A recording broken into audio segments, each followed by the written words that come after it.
Olá, boa noite a todos. Tudo bem? Paz do Senhor. Deus abençoe sua vida, amém? Essa noite, dia 22 de julho de 2020. Então, estamos aqui de volta para falar de um assunto que comumente não é falado sobre um tema. E antes de eu falar qual é esse tema, que às vezes dá pano para manga, eu queria dizer para vocês que não trata-se de indireta para ninguém, até porque eu conheço algumas pessoas que têm essa prática, tá? Mas não é para atingir ninguém, enfim, de maneira nenhuma. Espero que sirva de edificação e de aprendizado para a vida daqueles que assistirem. Eu quero falar hoje sobre o tema agiotagem. É pecado ou crime? É isso mesmo. Talvez você nunca ouviu ninguém falar sobre isso. Uma prática tão comum hoje, inclusive no meio cristão, mas que pouco é falado e por isso às vezes é praticado, porque às vezes as pessoas não conhecem ou conhecem e simplesmente desobedecem. Mas nós vamos falar sobre dois âmbitos: âmbito criminal e âmbito Bíblia, pecado, tá? Agiotagem é pecado ou crime? Os dois. Ela é tanto crime como um pecado. Vamos na área criminal primeiro. No dicionário, diz que o significado é de uma pessoa que se dedica à agiotagem ou que pratica usura, usurário. Nós vamos ler um pouquinho, eu preparei um material aqui para a gente não se perder e ficar uma coisa bem mais enriquecida. A primeira coisa que nós temos que aprender: agiotagem é crime. Isso precisa ficar claro. Ao você pegar dinheiro com agiota, você está sendo vítima desse tipo de crime indiretamente, e você está contribuindo para que esse crime aconteça. O ato de emprestar dinheiro sem autorização prévia do órgão competente, esse órgão só existe um no Brasil, que é chamado Banco Central, né, do Brasil, que ele distribui essa responsabilidade às instituições financeiras, tá bom? Conforme prevê o artigo 7º da lei, né, 7.492 de 86, ou seja, é um crime. Essa infração ela tem pena de 2 a 8 anos de prisão e multa, o que geralmente dificilmente acontece no Brasil, até porque não há denúncia, né? Em inglês, esse termo correto é loan shark, que literalmente significa tubarão do empréstimo, esse termo agiota. Empréstimo de dinheiro a juros excessivos superiores àqueles permitidos em lei, cuja prática é crime contra a economia popular, está no artigo 4º da lei 1521 de 51. Buscando no Wikipédia, na questão técnica de lei, o Wikipédia vai dizer o seguinte: sob a perspectiva etimológica, essa palavra usura, ela provém de duas palavras latinas, a palavra usus e a palavra rei, com o sentido de cobrança pelo uso das coisas. Partindo-se de um conceito mais moderno, a usura é, em síntese, entendida como a cobrança de remuneração abusiva pelo uso do capital, ou seja, quando da cobrança de um empréstimo pecuniário. Quando fala empréstimo pecuniário, fala empréstimo em dinheiro, tá? São cobrados juros excessivamente altos da pessoa, o que lesa, na verdade, o devedor. Então é um ato de lesar a pessoa ao qual está pegando esse dinheiro.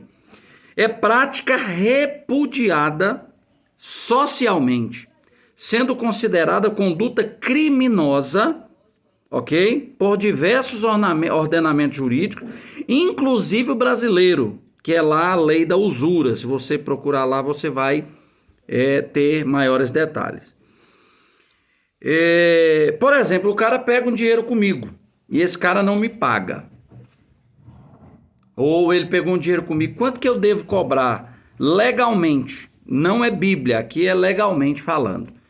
Por exemplo, se eu chegar hoje e emprestar o dinheiro para alguém e alguém não quiser pagar e for para a justiça, por exemplo.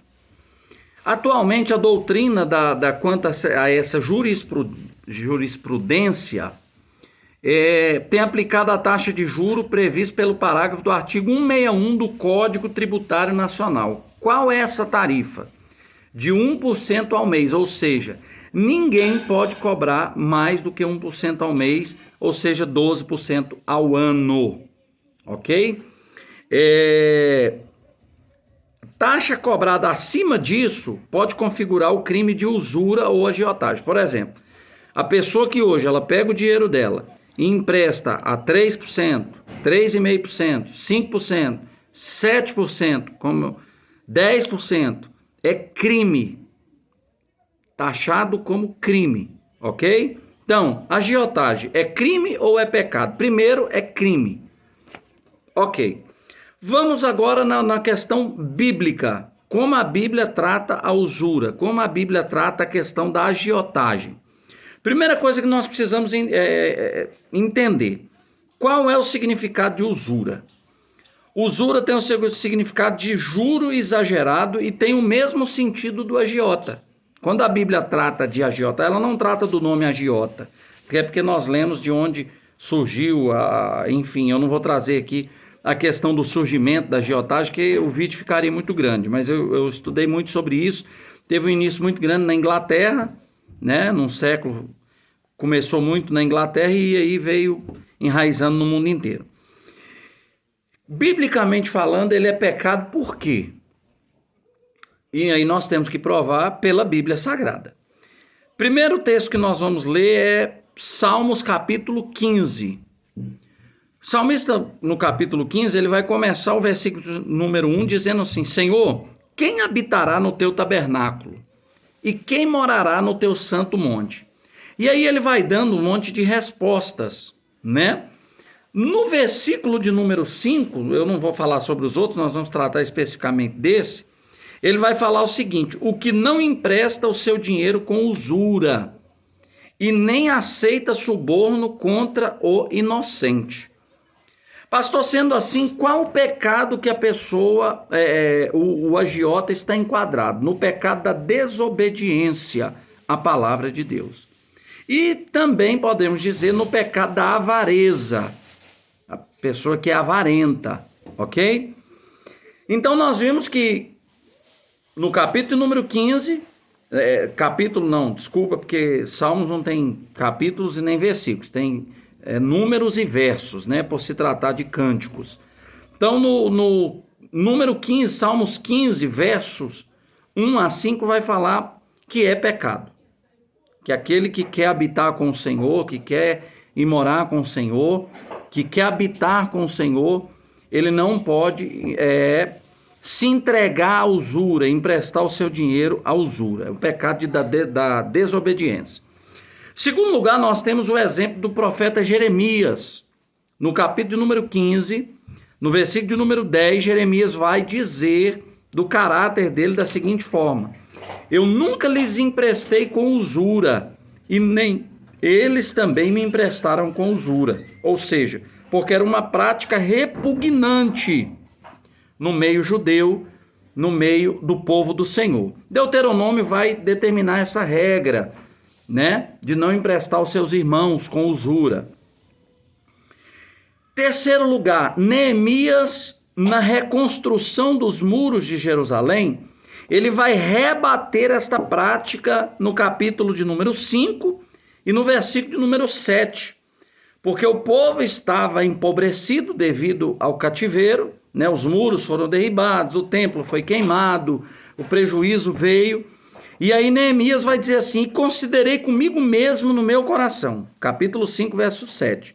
Depois pelejei com os nobres e magistrados e disse-lhes: sois usurários, cada um para com seu irmão, e convoquei contra eles uma grande assembleia. Então Neemias vai rebater essa prática no meio do povo de Deus, no meio do povo que conhecia o Senhor. Por que a agiotagem é pecado, pastor? À luz da Bíblia. Primeiro, ele é crime. Segundo, ele é pecado. Quarto lugar, porque o justo conduz a sua vida com justiça.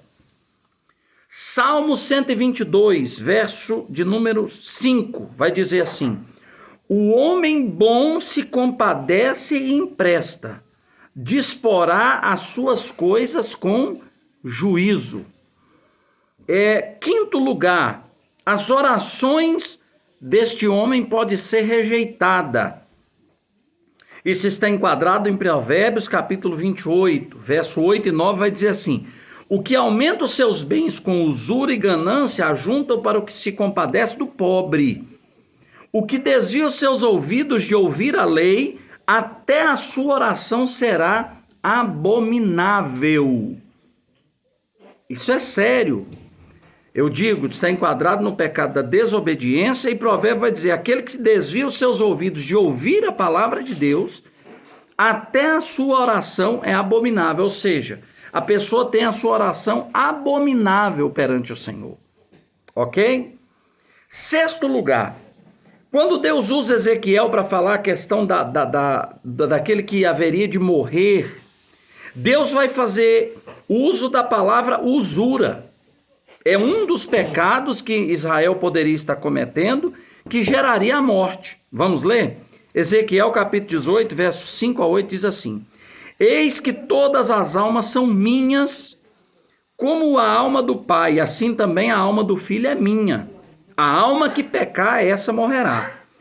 Sendo, pois, o homem justo e praticando juízo e justiça, não dando o seu dinheiro à usura e não recebendo demais, desviando a sua mão da injustiça e fazendo verdadeiro juízo entre homem e homem. Então, dentro de Ezequiel, o pecado da usura, da agiotagem, está como um pecado de morte. Ok?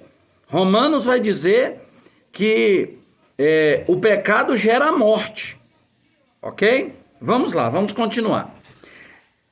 Sétimo lugar, Deus condena a usura e qualquer tipo de riqueza desonesta em outros textos da Bíblia, que eu não vou falar sobre eles e não vou ler. Só vou deixar dois, Jeremias 22, 13 e Novo Testamento, Tiago, capítulo 5, verso 1 ao 6. Ok. Pastor, o que a Bíblia fala nessa questão? A Bíblia nos manda ajudar ao necessitado e ao próximo. Antigo Testamento, Levítico capítulo 25, versículo 35 ou 37. Eu disse que ia ser um pouco extenso, que nós iríamos ler, porque nós temos que ir para a Bíblia Sagrada. Levítico diz assim: quando o teu irmão empobrecer e as suas forças decaírem, então sustentá-los-á, como estrangeiro e peregrino viverá contigo.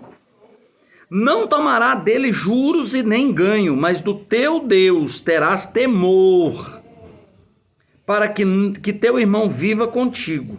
Não lhes dará teu dinheiro com usura, e nem darás do teu alimento por interesse. Então, nós temos que ajudar. A Bíblia nos manda ajudar.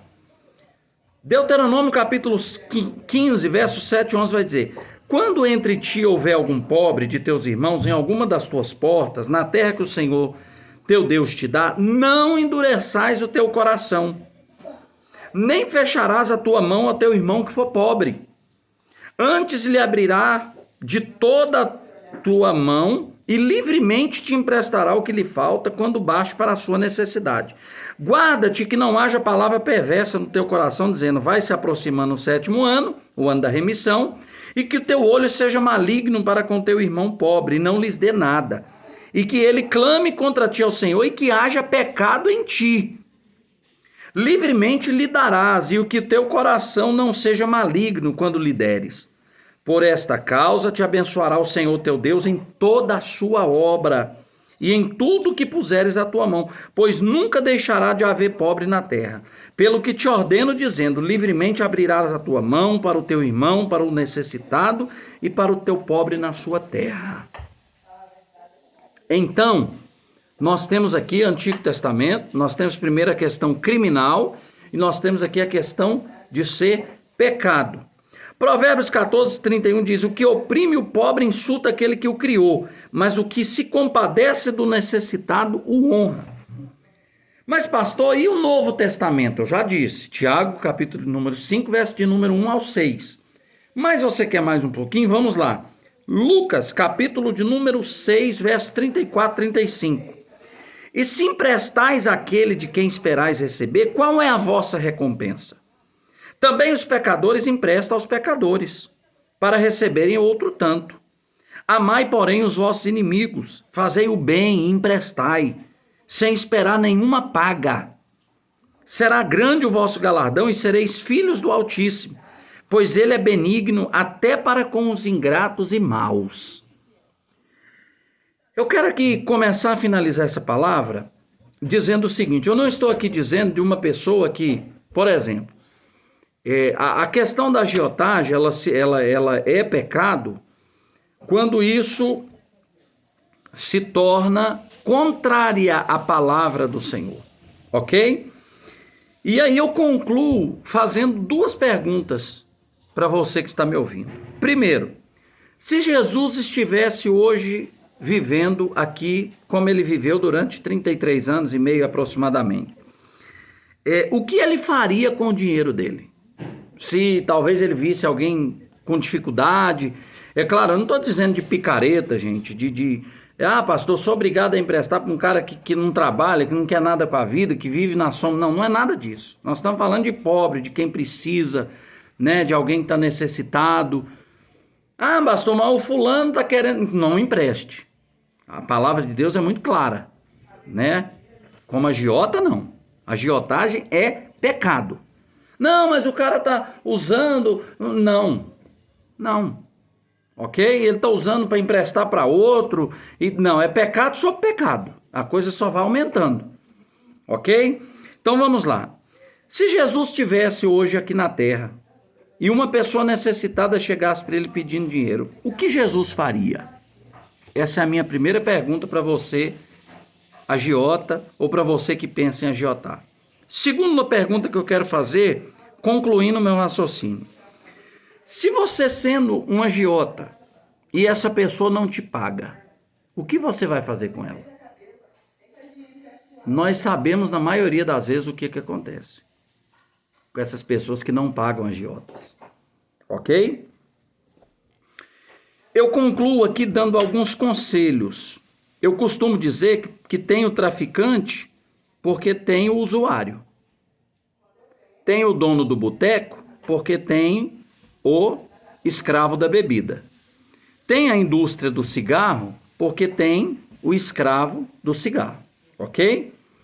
O agiota existe por quê? Por causa do descontrole financeiro das pessoas. E aí onde esses urubus, esses gaviões, né? Porque o cara que cobra 7%, 10%, para mim ele é um urubu, que está ali só esperando o animal morrer para comer a carniça dele. Então eu concluo dando alguns conselhos para você. Primeiro conselho, não gaste mais do que você ganha. Eu, graças a Deus, se tem uma coisa que eu aprendi nunca dizer nunca. Às vezes que eu já disse nunca, eu às vezes padeci muito. Então eu sou uma pessoa que, graças ao bom Deus, eu nunca peguei dinheiro emprestado. Nem para um agiota e nem, graças a Deus, Deus sempre me deu esse controle. Mesmo quando eu era cobrador de ônibus, lembro que o salário mínimo era 400 e poucos reais, eu ganhava, foi a maior alegria da minha vida. Quando eu recebi meu primeiro salário, meu ticket, enfim, eu sempre busquei o controle financeiro na minha vida. Então, o primeiro passo para você não ficar na mão de um agiota: não gaste mais do que você ganha.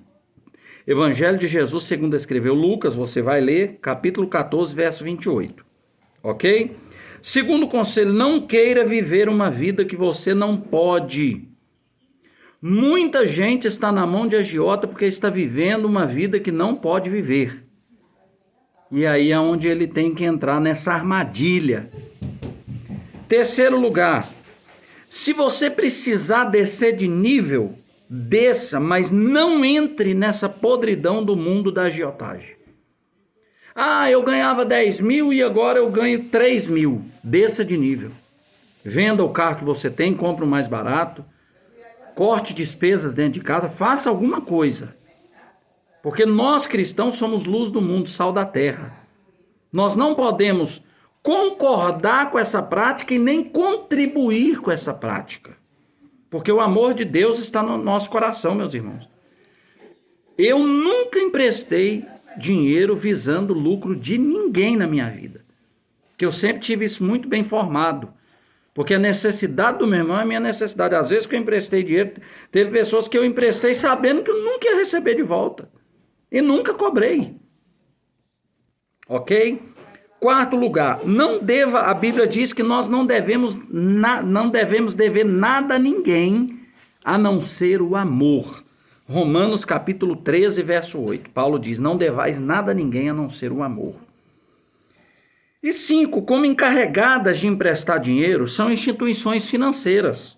Qualquer pessoa que se dedique a fazê-lo sem autorização do Banco Central, e aí é onde entra a questão da agiotagem agora, ele usa isso como um meio de vida, como um complemento à sua profissão. Primeiro, tem gente que vive disso, não move uma palha, vive da desgraça alheia.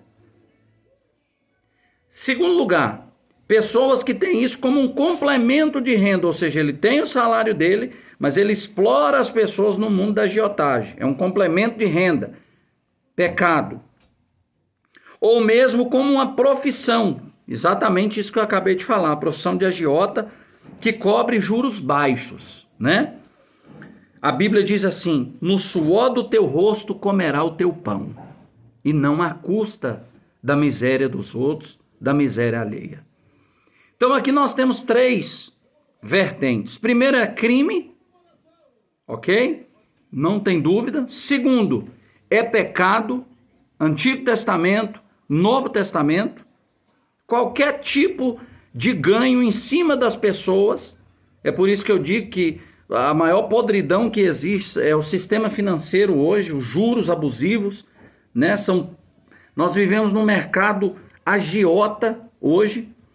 E aí é onde nós entramos com o conselho da palavra de Deus, que é exatamente isso, ter o controle, né? Não gastar mais do que ganha, não viver uma vida que eu não posso.